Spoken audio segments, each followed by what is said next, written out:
Well, joining us now on the show is journalist Georgia Gilholy, who is... There she is. Hey, nice to see you. Right, so look, what's your take on this then? Obviously, we've heard Norman's Lib Dem slant on proceedings. Are you backing Boris? Do you think he's still got his mojo?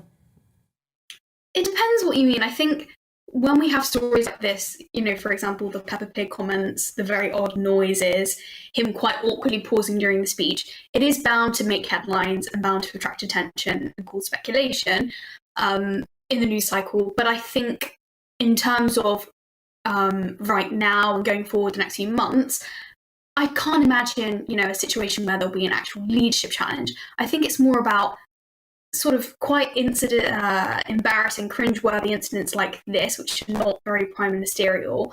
And then, as Norman was saying, building issues in the ranks of the Tory party over pushing through things quite narrowly in Parliament that they're not happy with. That lovely picture there. Well, at least he was enjoying himself then. You know, the social care issue, the sleaze vote and the U-turn on that. Even thinking over a month now back to the getting rid of the £20 uplift to universal credit, that was quite controversial. So these kind of things that MPs will continue to vote for because they don't want to risk sort of, I guess, enraging the government, or in most circumstances, they don't want to risk, you know, jeopardising their chance of promotion, etc. in future. I think if the government sort of tends to keep doing things like this, that they know that MPs, and let's face it, many constituents aren't particularly happy with, forcing it through narrowly because they know they can in their situation, it's not sustainable, you know, forever, is it? But it doesn't necessarily mean that, you know, Boris Johnson is going to come toppling down tomorrow or next week. Though I think there are genuine long-term concerns at play here.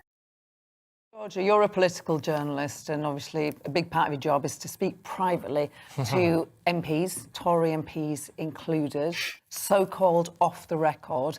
Are we at the stage where they're dripping poison in your ear yet?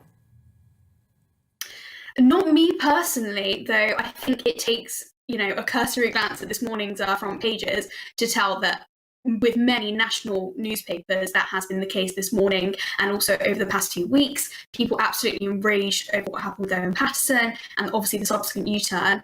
And then, of course, we had yesterday, you know, a so-called senior Downing Street source. I believe they sort of changed it from number 10 to Downing Street, which made a lot of people think, okay, it's probably someone at the Treasury, which of course would make sense because I guess it's sort of a historical, you know, thing that there's a rivalry, I guess, you know, the people with controlling the purse strings and then the actual leadership of the country politically. And I think we know sort of just looking at sort of things that have been leaked regarding Rishi Sunak and Boris Johnson over the past year or so, they have had conflicts, and it makes sense because, you know, Rishi Sunak does seem to be a bit more business-minded. We obviously know that Boris Johnson, even from his speech yesterday, he continues to sort of speak and act like a columnist. He speaks as if he's speaking to, you know, an event at the Spectator or the Telegraph. He seems to be sort of all over the place with the things that he says. You know,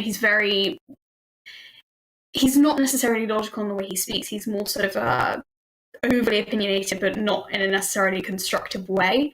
And I think, you know, yesterday when I was watching that speech live, I just kept thinking, this is embarrassing.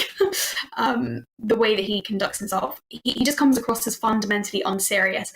And I think that, you know, when times are good or people, you know, perceive them to be good, for example, you know, a lot of people were very happy for him to be pushing for Brexit.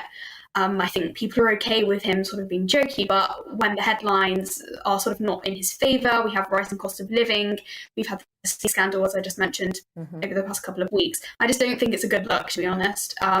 So while I wouldn't over-egg, you know, what happened yesterday, I think it's just sort of one thing in a series of unfortunate events. Yeah, Georgia, and I think as well, for the first time, I've started getting a little bit drip-fed through to me about concerns about how he's perceived on the world stage, how he's perceived by other leaders, especially European ones. I suppose question marks over how much Boris Johnson will really care about that. But, Georgia, thank you very, very much. Georgia Gilholy there, political journalist, whizzing us through her take, anyway, on what's going on with Boris Johnson.